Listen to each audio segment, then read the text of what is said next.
Hello students, हम लोग सीख रहे थे कि भौतिक राशियों का डायमेंशन, बीमा और मात्रक यूनिट किस प्रकार लिखा जाता है। ठीक है, तो शायद 13 नंबर तक हो चुका था, तो उसको आगे बढ़ाते हैं। देखो नेक्स्ट क्या है, 14 नंबर क्या है, कोण।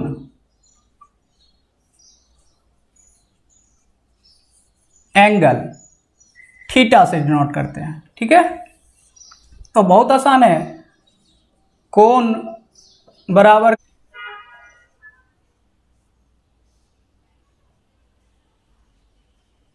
चाप बटा त्रिज्या, arc divided by radius.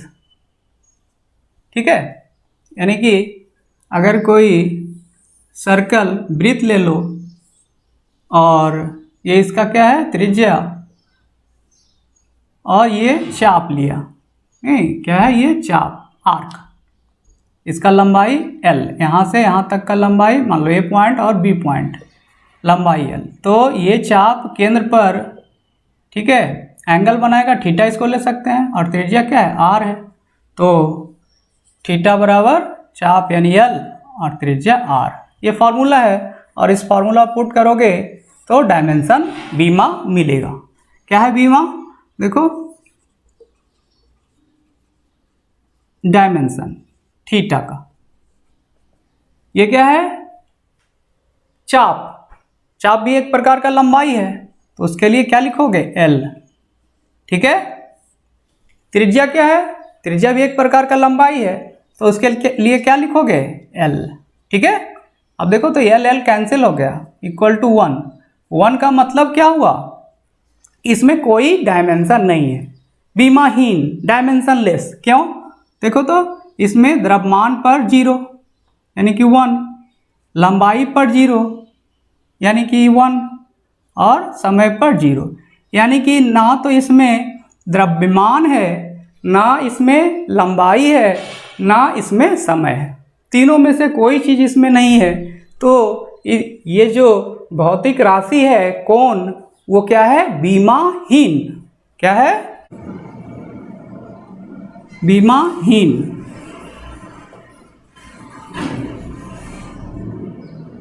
Dimension less.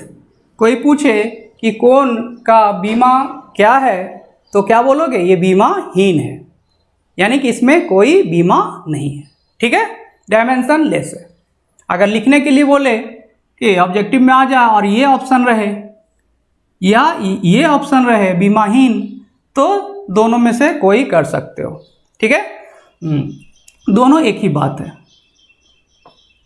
तो इसका तो बीमा होता नहीं है, तो SI यूनिट होगा क्या, हाँ SI यूनिट होगा, क्योंकि जब SI यूनिट पढ़ा रहा था तो उसमें क्या बताया गया था, एक समपूरक, एक नहीं दो समपूरक भौतिक राशि मिलता था। ठीक है, सप्लीमेंट्री फिजिकल क्वांटिटी, उसके लिए मात्रक लिया जाता था, क्या था, कोण और ठोस कोण। ठीक है, तो कोण के लिए क्या था, रेडियन, और ठोस कोण के लिए क्या था, स्टेरेडियन। ठीक है ना, तो यहाँ पर इसका मात्रक होगा SI यूनिट में। ठीक है, क्या होगा, रेडियन, इसको शॉर्ट में RAD लिखेंगे, रेडियन। ठीक है, तो इस प्रकार कोण का डायमेंशन बीमा क्या होगा, M0 L0 T0, या बीमाहीन ये। ठीक है, और SI यूनिट क्या होगा, तो रेडियन। चल इसको नोट कर सकते हो।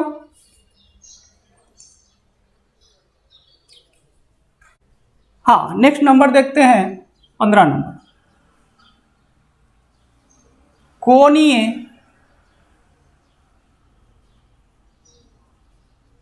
विस्थापन, एंगुलर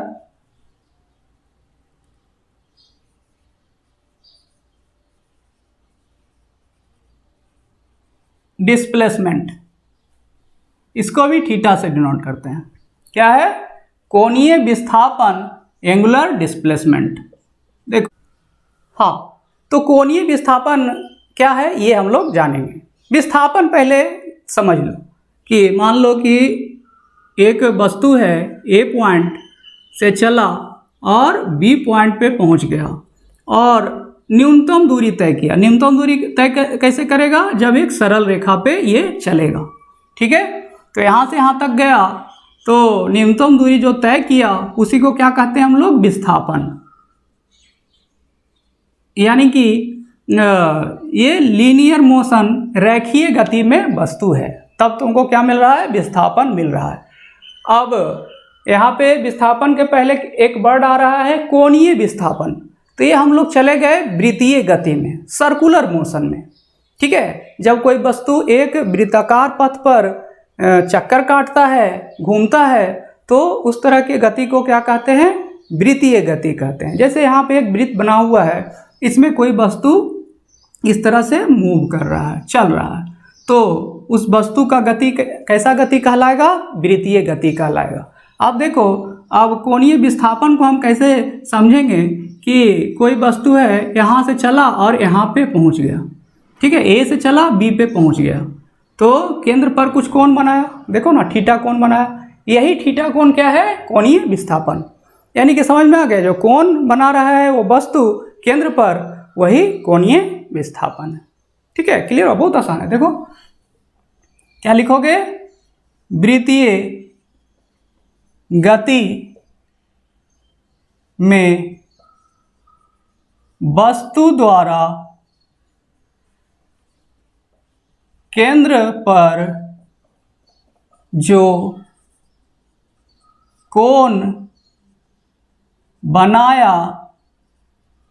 जाता है उसे कोणीय विस्थापन कहते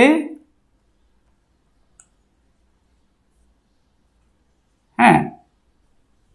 क्या है कि वृत्तीय गति में वस्तु द्वारा केंद्र पर जो कोण बनाया जाता है उसे कोणीय विस्थापन कहते हैं। यानी कि जो यहाँ पे थीटा मिल रहा है, यही क्या है? कोणीय विस्थापन, ठीक है। बहुत आसान है। तो थीटा का तो अभी देखा, थीटा का अभी देखा क्या होता है, वही इसका भी होगा, कोण का जो मिला था। यानी कि थीटा बराबर कोणीय विस्थापन बराबर क्या होगा? चाप बटा त्रिज्या। क्या बोलो, दिक्कत है? नहीं ना? हाँ, very good. L divided by R, तो डायमेंशन भी वही होगा अभी जो देखा।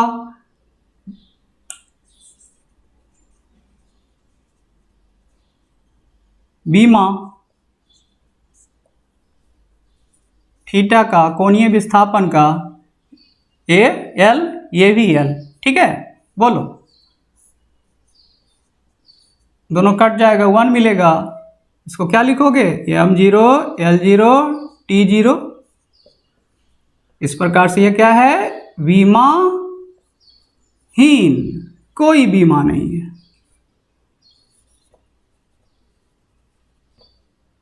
डायमेंशन लेस, ठीक है, विमाहीन।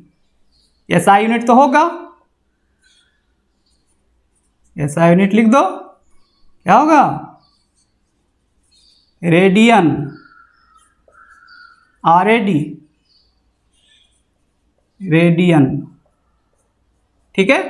तो इस प्रकार हम लोग कोणीय विस्थापन का डायमेंशन लेस है और एसआई यूनिट रेडियन होता है, ठीक है। ये जान चुके, इसको नोट कर सकते हो।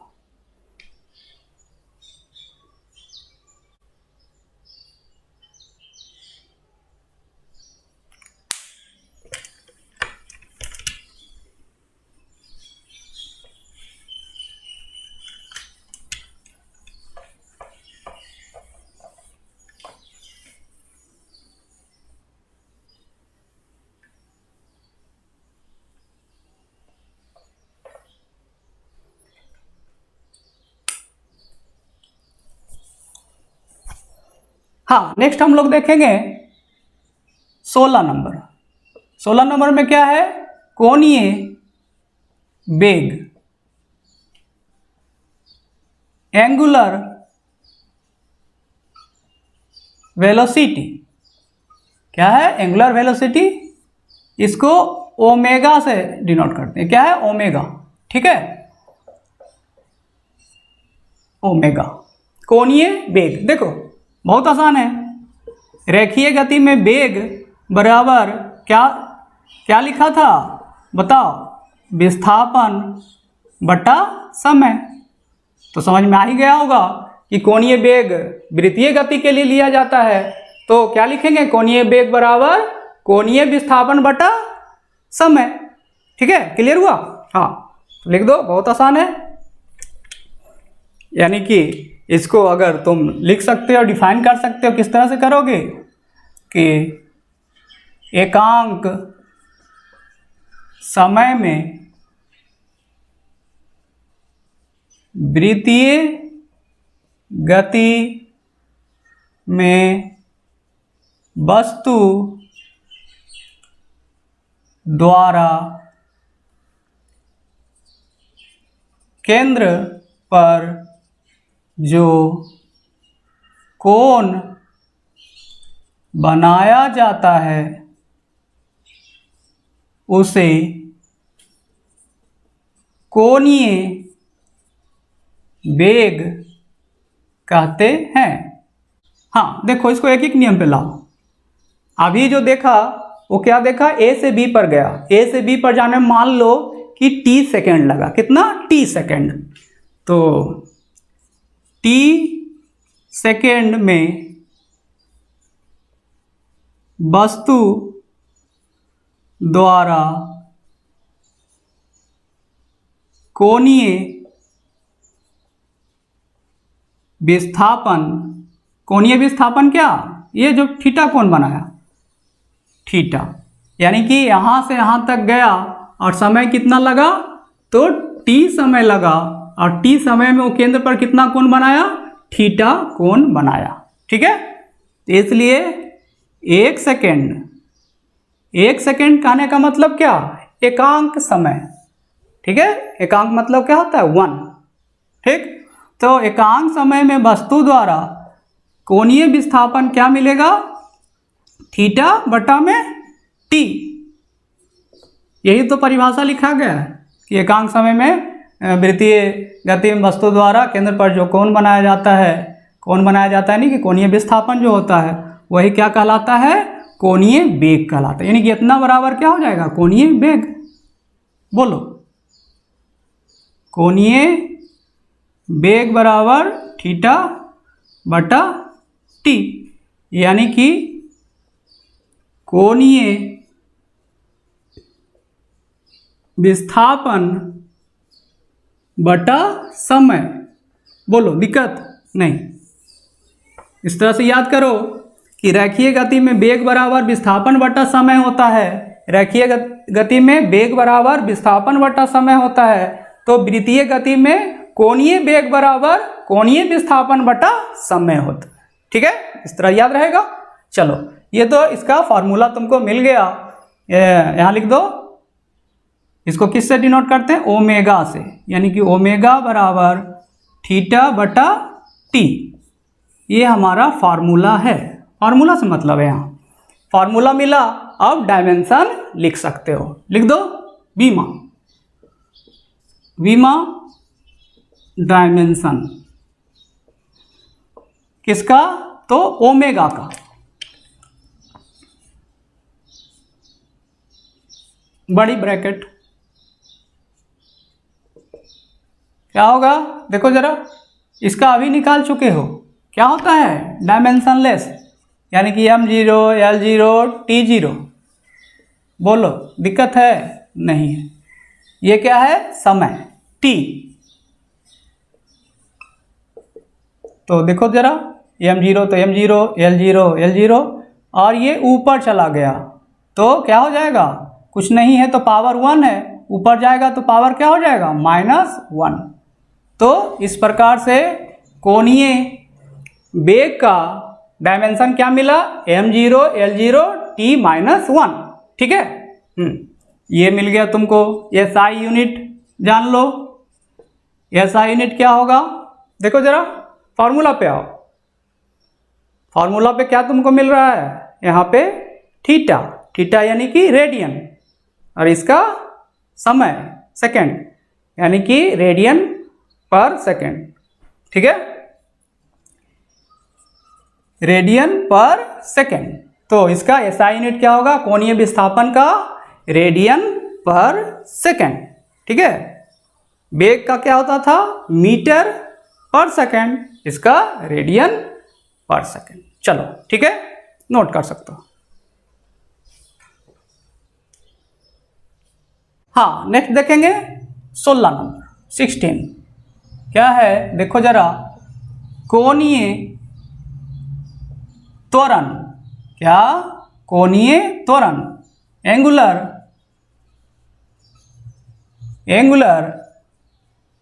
एक्सेलरेशन, क्या है, एंगुलर एक्सेलरेशन। ठीक है,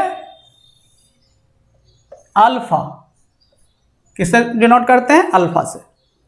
देखो त्वरण पढ़ा था ना, त्वरण बराबर क्या होता है, वेग में परिवर्तन बटा समय। तो आप समझ ही गया होगा कि कोणीय त्वरण क्या होगा, कोणीय वेग बटा समय। क्या, बहुत आसान है। तो लिख दो। क्या लिखोगे, वृत्तीय गति में वस्तु के कोणीय वेग में परिवर्तन की समय दर को कोणीय त्वरण कहते हैं। यानी कि कोणीय वेग में जो परिवर्तन मिलता है उसका दर हम लोग ले लेते हैं, यानी कि समय से भाग दे देते हैं, तो क्या मिल जाएगा, कोणीय त्वरण मिल जाएगा। ठीक है, तो लिख दो, कोणीय वेग बराबर कोणीय त्वरण बराबर कोणीय वेग में परिवर्तन बटा समय। यानी कि यहाँ पे इसको किससे डिनोट करते हैं, अल्फा से। तो अल्फा इज इक्वल टू, कोणीय वेग में परिवर्तन को हम लोग कोणीय वेग को ओमेगा से लेते हैं, तो ओमेगा, और ये क्या है, समय t। ये फॉर्मूला मिला। क्या, त्वरण क्या होता था, वेग बटा समय, कोणीय त्वरण क्या हुआ, कोणीय वेग बटा समय। ठीक है, कोई दिक्कत नहीं, क्लियर। चलो, हाँ, तो अब ये फॉर्मूला मिल गया, अब इस पे पुट करो, डायमेंशन तुमको मिल जाएगा। क्या, बोलो, डायमेंशन बीमा अल्फा का क्या होगा, ओमेगा का भी निकाल चुका, क्या मिला था, m0 L0 t-1। क्या, नीचे में क्या है, समय, इसका t। तो क्या मिल गया, देख सकते हो, m0 का m0, L0 का L0, और ये t ऊपर जाएगा तो -1 पहले से था, और एक -1 और आ जाएगा, तो क्या मिल जाएगा, -2। इस प्रकार कोणीय त्वरण का डायमेंशन बीमा क्या मिलता है, m0 L0 t-2। ठीक है, क्लियर हुआ। हाँ, एसआई यूनिट तो हो ही सकता है, एसआई यूनिट क्या होगा, देखो जरा यहाँ फार्मूला पे, इसके लिए क्या लेता था, रेडियन पर सेकेंड। अभी देखा, ओमेगा का रेडियन पर सेकेंड और बटा में सेकेंड, तो क्या हो गया, एक नीचे में बटा में 2 सेकेंड आ गया, तो रेडियन पर सेकेंड स्क्वायर। क्या बोलो, वेग का क्या आता था, मीटर पर सेकेंड स्क्वायर, त्वरण का मीटर पर सेकेंड स्क्वायर, यहाँ क्या मिल रहा है, रेडियन पर सेकेंड स्क्वायर। चलो दिक्कत नहीं, नोट कर लो। हाँ, नेक्स्ट हम लोग देखेंगे नंबर 17, क्या है, आवृत्ति, आवृत्ति फ्रीक्वेंसी, फ्रीक्वेंसी इसको एफ से डिनोट करते हैं, न्यू से डिनोट करते हैं, ईटा से डिनोट करते हैं। ये क्या है, न्यू, ये क्या है, ईटा, ठीक है।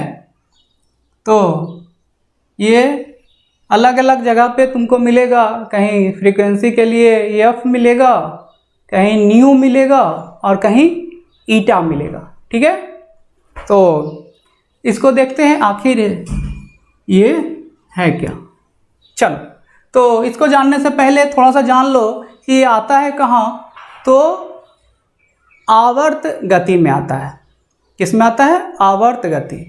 आवर्त गति आखिर क्या है, क्या, तो वैसा गति जिसमें वस्तु क्या एक निश्चित समय अंतराल के बाद अपने पथ को दोहराता है।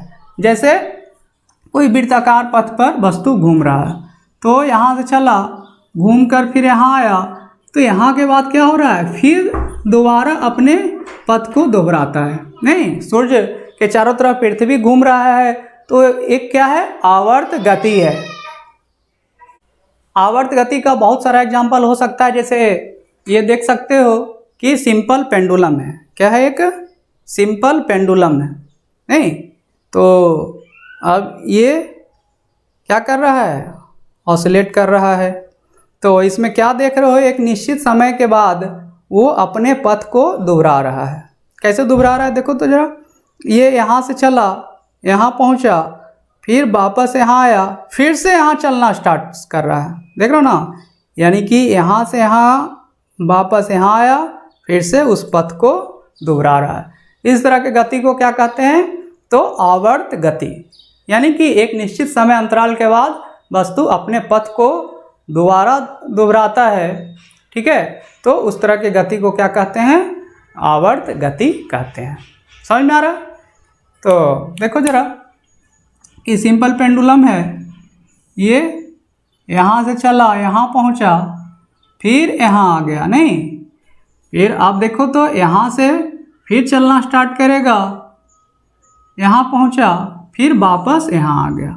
तो इस तरह से ये बार बार क्या कर रहा है, एक ही पथ को दोहराते जा रहा है, तो ये आवर्त गति है, ठीक है। तो इसको जानने से पहले एक टर्म और है, क्या है, आवर्तकाल। आवर्तकाल, आवर्तकाल आखिर है क्या, तो इसके बारे में क्या बोलेगा कि एक साइकिल, एक चक्र पूरा करने में जो समय लगता है उसको क्या कहते हैं, आवर्तकाल कहते हैं, ठीक है। क्या बोला कि यहाँ से यहाँ गया, यहाँ पहुँचा, फिर तो इतने समय को क्या बोल रहे हैं हम लोग, आवर्तकाल। इसमें अगर देख सकते हो कि सिंपल पेंडुलम है, यहाँ से चलना स्टार्ट किया, वापस यहाँ पहुँचा, तो एक साइकिल, क्या, एक साइकिल चक्र, एक चक्र पूरा किया, और इस चक्र को पूरा करने में जो समय लगा उसको क्या कहते हैं हम लोग, आवर्तकाल कहते हैं, ठीक है। इसको, ये समय एक्चुअली में इसको टी से डिनोट करते हैं, कैपिटल टी से। तो एक चक्र पूरा करने में कितना समय लगता है, टी समय, ठीक है। अब हम लोग देखते हैं कि आवृत्ति आखिर है क्या। तो इसके बारे में क्या बोला गया, आवृत्ति के बारे में, कि एकांक समय में, देखो लिखता हूँ, एकांक समय में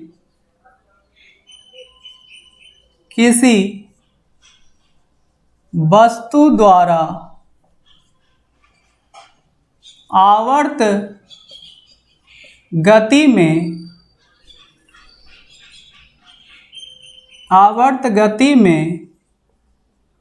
पूरा किए गए चक्रों की संख्या को आवृत्ति कहते हैं। यानी कि एकांक समय में जितना चक्र पूरा किया तो उस संख्या को हम लोग क्या बोलते हैं? आवृत्ति बोलते हैं। देखो इसको एक एक नियम पे लाते हैं। टी सेकेंड में चक्र बराबर, अब बताओ टी सेकेंड, टी क्या है? ये हमारा आवर्तकाल है, यानी टी कैपिटल टी सेकेंड में वो एक चक्र पूरा करता है। ठीक है, तो चक्र कितना हो गया? चक्रों की संख्या कितना हो गया? 1। इसलिए एक सेकेंड में यानी कि एकांक समय में चक्र कितना हो जाएगा? 1/t। बोलो। यानी कि एकांक समय एक सेकेंड में चक्रों की संख्या कितना मिला? 1/t। यही क्या है? आवृत्ति के बराबर है। यानी कि आवृत्ति फ्रीक्वेंसी बराबर 1/t। यही तुम्हारा फार्मूला मिला, और इस फार्मूला के आधार पर हम लोग क्या करेंगे? डायमेंशन निकाल सकते हैं। देखो यहाँ आवृत्ति लिख सकते हो, आवृत्ति बराबर क्या होगा? 1/आवर्त काल।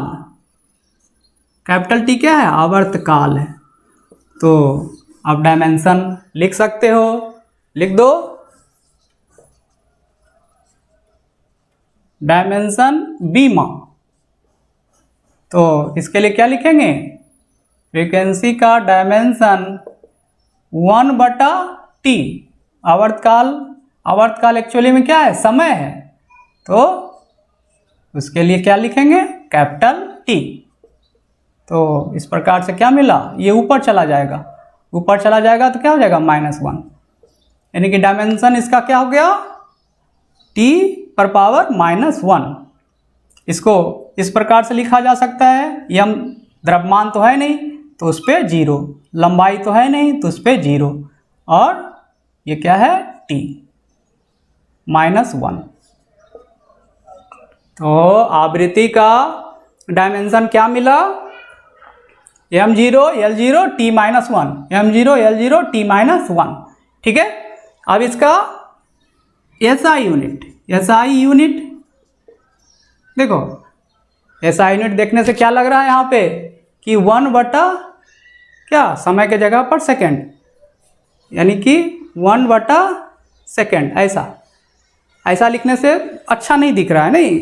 तो इसके लिए एक अलग से नाम दिया गया है, और वो नाम क्या है? हर्ट्ज। क्या है? हर्ट्ज।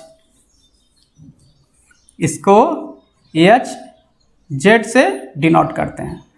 यानी कि आवृत्ति का SI मात्रक क्या है? Hertz, Hz। ठीक है, डायमेंशन m0 L0 t-1। ठीक है, क्लियर हुआ? चलो इसको नोट कर सकते हो।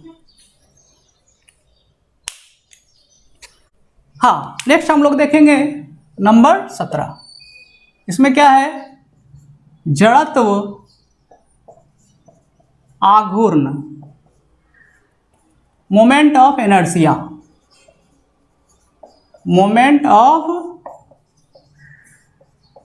इनर्शिया। I से डिनोट करते हैं। किससे? I से। जड़त्व आघूर्ण। ठीक है, जड़त्व आघूर्ण ये समझने के लिए सबसे पहले ये समझ लो जड़त्व आखिर है क्या। ठीक है, इनर्शिया। तो इनर्शिया क्या है? किसी वस्तु का वैसा गुण है जिसके कारण वह अपनी प्रारंभिक स्थिति को बनाए रखना चाहता है। विराम में है तो विराम में रहना चाहता है, और एक नियत वेग से चल रहा है तो उसी वेग से चलना चाहता है। समझ में आया? इसी से न्यूटन का प्रथम नियम निकल के आया है। इसमें एक लाइन अगर और जोड़ दो कि बशर्ते कोई बाहरी बल ना लगे, तो क्या हो जाएगा? न्यूटन का प्रथम नियम हो जाएगा। यानी कि एक गुण है वस्तु का जिसके कारण वह अपनी प्रारंभिक स्थिति को बरकरार रहना चाहता है। ठीक है, क्लियर हुआ? हाँ, देखो समझ सकते हो एग्जाम्पल से कि दो वस्तु लिया गया, मान लो कि दो पत्थर का टुकड़ा है, इसका द्रव्यमान ज़्यादा है और इसका द्रव्यमान कम है, इस पे फोर्स लगाया, दोनों पे बराबर बल लगाया, तो क्या देखा गया कि ये खिसक जाता है, ये नहीं खिसक रहा है, यानी कि इसमें ये नहीं खिसक रहा है, यानी कि इस पर और ज़्यादा फोर्स लगाएंगे तब जाके वो खिसकेगा। इससे क्या पता चला कि जो जड़त्व का गुण दोनों में है, जड़त्व का गुण किस पे डिपेंड कर रहा है, तो द्रव्यमान पे। नहीं, इसका द्रव्यमान ज़्यादा है इसलिए जड़त्व का गुण इसमें ज़्यादा हो गया, इसका द्रव्यमान कम है इसलिए इसमें जड़त्व का गुण कम हो गया। क्लियर हो रहा है? हाँ। इसी तरह से एक एग्जाम्पल और देख लो कि मान लो कि एक बस है, ठीक है, और एक क्या है, कार है, दोनों चल रहा है, रास्ते पे स्पीड ब्रेकर आया, एक्सीलेटर नहीं दबाया, क्या किया, एक्सीलेटर दबाया हुआ नहीं, फ्रीली मूव कर रहा है, समझ में आ रहा ना। तो तुम अब बताओ कि इस स्पीड ब्रेकर से क्रॉस करते समय किसका स्पीड कम होगा, बोलो। हाँ, क्या कुछ समझ में आया? हाँ, ये जब क्रॉस करेगा तो इसका स्पीड बहुत कम अंतर आएगा, बहुत कम होगा, ये क्रॉस करने लगेगा तो हो सकता है कि ये रुक जाए, ठीक है, या फिर बहुत कम स्पीड हो जाए।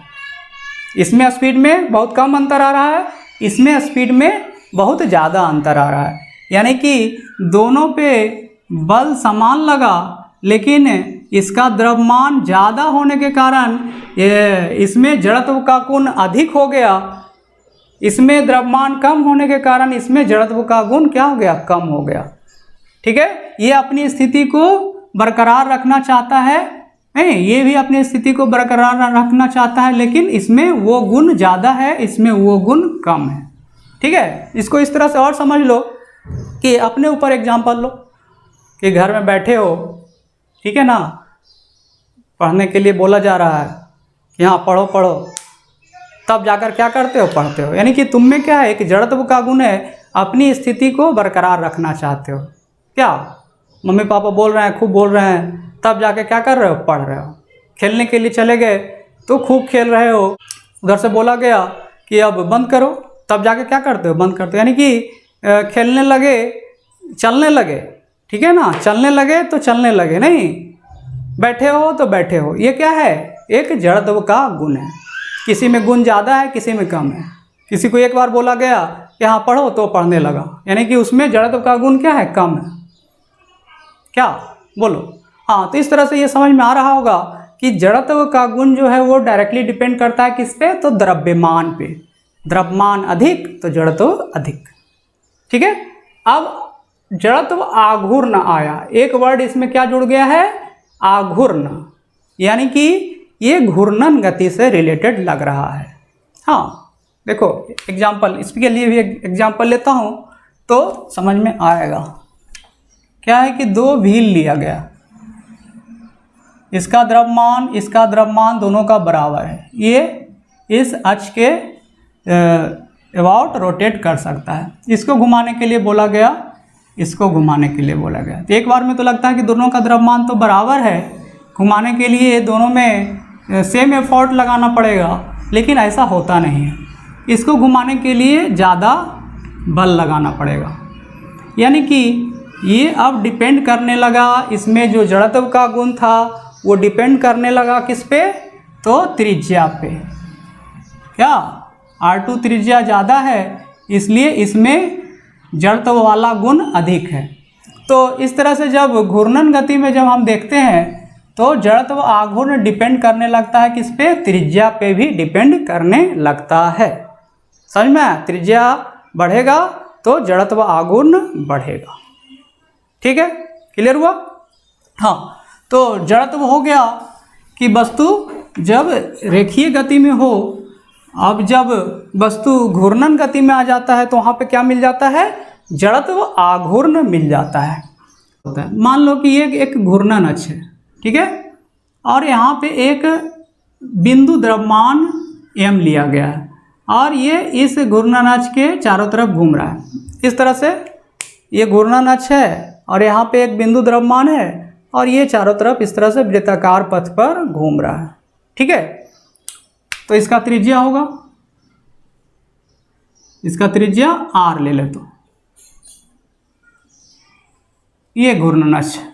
तो क्या मिलेगा, I बराबर m, जड़त्व आघूर्ण किस पे डिपेंड करता है, द्रव्यमान पे, और साथ में त्रिज्या पे भी डिपेंड करता है, त्रिज्या का स्क्वायर, ठीक है। तो इस तरह से तुमको क्या मिलता है कि जड़त्व आघूर्ण I बराबर m इंटू r स्क्वायर, ठीक है। ये तो हो गया। अगर वस्तु इस तरह का, कुछ वस्तु इस तरह का है, मान लो कि ये, अब इसके लिए बोला जाए कि इसका जड़त्व आघूर्ण क्या होगा, इस घूर्णन अक्ष के, मतलब ये इस तरह से घूम रहा है तो इसका घूर्णन अक्ष कैसा है, ये इस तरह का है और इसके अबाउट ये रोटेट कर रहा है। तो इसका जड़त्व आघूर्ण कैसे हम लोग निकालेंगे, देखो फिगर में दिखाता हूँ। मतलब किसी शेप का है, इस तरह का एक वस्तु लिया गया और इसका घूर्णन अक्ष ये है, तो इसका जड़त्व आघूर्ण क्या मिलेगा। अब देखो ये वस्तु जो है ये बहुत सारे बिंदु द्रव्यमान से मिलकर बना हुआ है, ये बहुत सारा बिंदु द्रव्यमान है। तो क्या करेंगे, सभी क्या हो रहा है, इसके अबाउट रोटेट कर रहा है, घूम रहा है, तो सबका अलग अलग निकाल कर क्या करेंगे, सबको जोड़ देंगे तो इस पूरे वस्तु का क्या मिलेगा, जड़त्व आघूर्ण मिल जाएगा। देखो ना जरा, ये इसका देखेंगे तो इस पथ पर घूम रहा है, इसको अगर देखेंगे तो इस पथ पर घूम रहा है, इसको देखेंगे इस पथ पर घूम, इसी तरह सारा घूम रहा है। नहीं, सबके लिए अलग अलग त्रिज्या मिलेगा, सबके लिए त्रिज्या क्या मिलेगा, अलग अलग। इसका द्रव्यमान देखो तो m1, इसका त्रिज्या बोलो तो r1, इसका द्रव्यमान m2, त्रिज्या r2। इसी तरह से चले जाओगे तो मान लो कि बिंदु द्रव्यमान की संख्या n है तो mn, त्रिज्या rn, और सबके लिए क्या करो, अलग अलग लिखकर जोड़ दो तो पूरे वस्तु का जड़त्व आघूर्ण मिलेगा। तो यहाँ पर क्या है, पहला m1 r1 square, m2 r2 square plus इस तरह से जोड़ते जाओ तो mn rn स्क्वायर। क्या अब इस प्रकार का समेशन मैथ में तुम लोग को मिलता होगा तो इसके लिए क्या लिखते हो, sigma m i r i square, i बराबर 1 से लेकर n तक। इस तरह से समेशन के फॉर्म में लिखता था, या सिंप्लीफाई करके इस तरह से भी लिखता है m sigma m r square.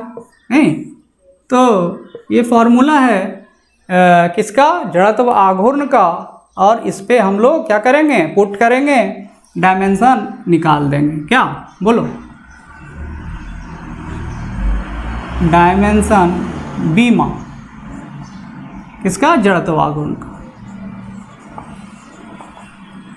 ये तो सिग्मा है, इसका कुछ नहीं, ये क्या है, द्रव्यमान, तो मास, ये क्या है, त्रिज्या यानी कि लंबाई l, इस पे स्क्वायर, स्क्वायर यानी कि ml स्क्वायर। जड़त्व आघूर्ण का डायमेंशन बीमा क्या है, ml स्क्वायर, ठीक है। या इस तरह से भी लिख सकते हो ml स्क्वायर, समय तो है नहीं तो t0, क्या बोलो, ये भी लिख सकते हो, ये भी, दोनों सेम है। तो इस प्रकार क्या मिला, बीमा किसका, जड़त्व आघूर्ण का, SI यूनिट।